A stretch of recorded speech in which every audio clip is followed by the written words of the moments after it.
Afghanistan, a land shaped by relentless conflict. For decades, war has scarred its people and its future. From foreign invasions to civil strife, each chapter has left deep wounds, destroyed cities, shattered lives, and a nation in turmoil. The 2021 withdrawal of foreign troops created a power vacuum, plunging Afghanistan into uncertainty. The Taliban's swift return did not bring peace, but new anxieties and challenges for millions. Economic collapse followed, markets emptied, aid vanished, and families struggled to survive. Humanitarian crisis deepened, unemployment soared, healthcare broke down, and hunger spread. Today Afghanistan stands at a crossroads, its future uncertain, its people searching for hope. The Taliban's answer to Afghanistan's pressing need for food security and economic stability is the Qosh-Tepa Canal, a bold and ambitious bid for self-reliance. This massive infrastructure project represents a significant departure from the country's historical dependence on international aid. It's a statement of intent, a declaration that Afghanistan can chart its own course. Stretching an impressive 285 kilometers across the northern Afghan landscape, the canal aims to divert a substantial amount of water from the mighty Amu Darya River. This river, a lifeline for Central Asia, becomes the source of a grand experiment in Afghan self-sufficiency. The diversion is not without its complexities, raising questions about regional water management. The ultimate goal is to irrigate over 500,000 hectares of what is currently barren and unproductive land. Imagine the transformation turning arid desert into fertile fields.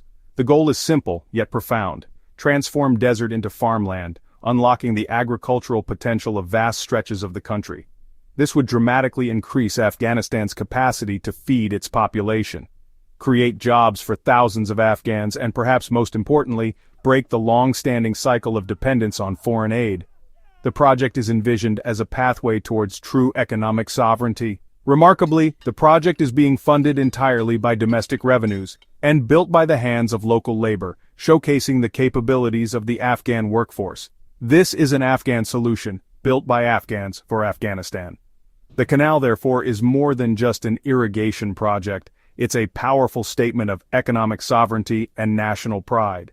The Taliban leadership hopes it will facilitate the resettlement of communities displaced by conflict and economic hardship, reduce the country's reliance on opium cultivation by providing alternative livelihoods, and ultimately, unite the nation behind a shared vision of development and prosperity. The completion of the first phase in 2023 was a moment of national celebration, widely publicized by the Taliban as a major achievement. Images of water flowing through the newly constructed channel were broadcast across the country, symbolizing hope and progress. The project quickly became a powerful symbol of Afghan ingenuity, resilience, and determination to rebuild the nation. For the Taliban, the Qosh-Tepa Canal is irrefutable proof that they can deliver tangible progress and development without relying on foreign assistance. The canal is now positioned as the centerpiece of their ambitious vision for a new and self-sufficient Afghanistan. It represents a shift in mindset and a commitment to building a stronger, more independent nation. But despite the optimism and national pride, serious questions remain. Can the Qosh-Tepa Canal truly deliver on its ambitious promises? And what are the potential environmental and regional consequences of diverting water from the Amu Darya? The Qosh-Tepa Canal, a project of immense scale and ambition, faces daunting obstacles right from its inception. Its construction is not just about moving earth and laying concrete. It's about overcoming a legacy of conflict and a present burdened by international isolation. Sanctions, imposed due to the current political landscape, have left Afghanistan technologically isolated from the rest of the world. This isolation severely restricts access to modern equipment, advanced techniques, and crucial international collaboration that are essential for a project of this magnitude. This technological drought is forcing workers to rely on outdated equipment, machinery that belongs to a bygone era of construction. The lack of modern tools not only slows down progress but also compromises the quality and precision of the work. Building a modern canal, designed to irrigate vast swaths of land and transform the agricultural landscape with basic tools and largely manual labor, is a monumental challenge. It's a testament to the resilience and determination of the Afghan people, but also a stark reminder of the limitations they face. The reliance on rudimentary methods raises serious doubts about the canal's long-term durability and its ability to withstand the test of time and the harsh Afghan climate. Will it be a lasting symbol of progress, or a monument to the challenges of building in isolation? In late 2023, alarmingly, sections of the canal collapsed even before the project was fully completed. This premature failure sent shockwaves through the construction teams and raised serious questions about the integrity of the entire structure. These collapses are not merely accidents, they are exposing underlying technical flaws in the design and construction processes. They highlight potential vulnerabilities that could compromise the entire canal system. The failures also underscore a critical shortage of experienced engineers and skilled technicians within Afghanistan. The expertise needed to design, build, and maintain such a complex infrastructure project is simply lacking. Decades of relentless war and instability have tragically drained Afghanistan's talent pool, forcing many skilled professionals to seek opportunities abroad for safety and better prospects.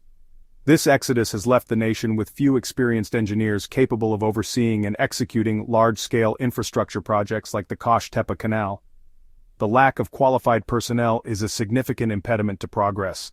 Critics, both within Afghanistan and internationally, see these early failures and ongoing challenges as telling signs of deeper, more systemic problems in the project's initial planning stages and its subsequent execution.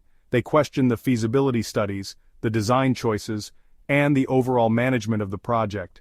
Despite these setbacks, the Taliban government is determined to push forward with the canal project, driven by a potent combination of political necessity and a desire to demonstrate their ability to deliver tangible benefits to the Afghan people. But their ambitious vision for a self-sufficient and prosperous Afghanistan is constantly clashing with the harsh realities on the ground: the lack of resources, the shortage of expertise, and the weight of international sanctions.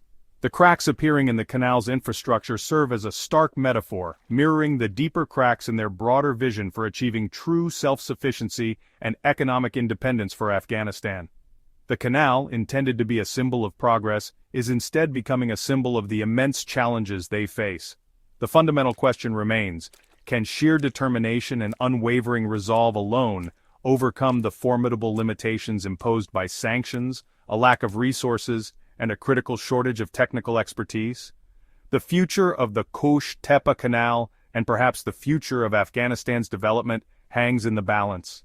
The canal's impact reaches far beyond Afghanistan's borders, alarming neighboring Uzbekistan, a nation heavily reliant on the Amu Darya, and Turkmenistan, both of whom share vital water resources. The Amu Darya is absolutely vital to their agriculture.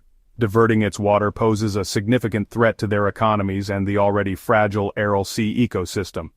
The Taliban, still unrecognized by many and largely isolated, have bypassed existing regional water agreements, further fueling distrust in the region.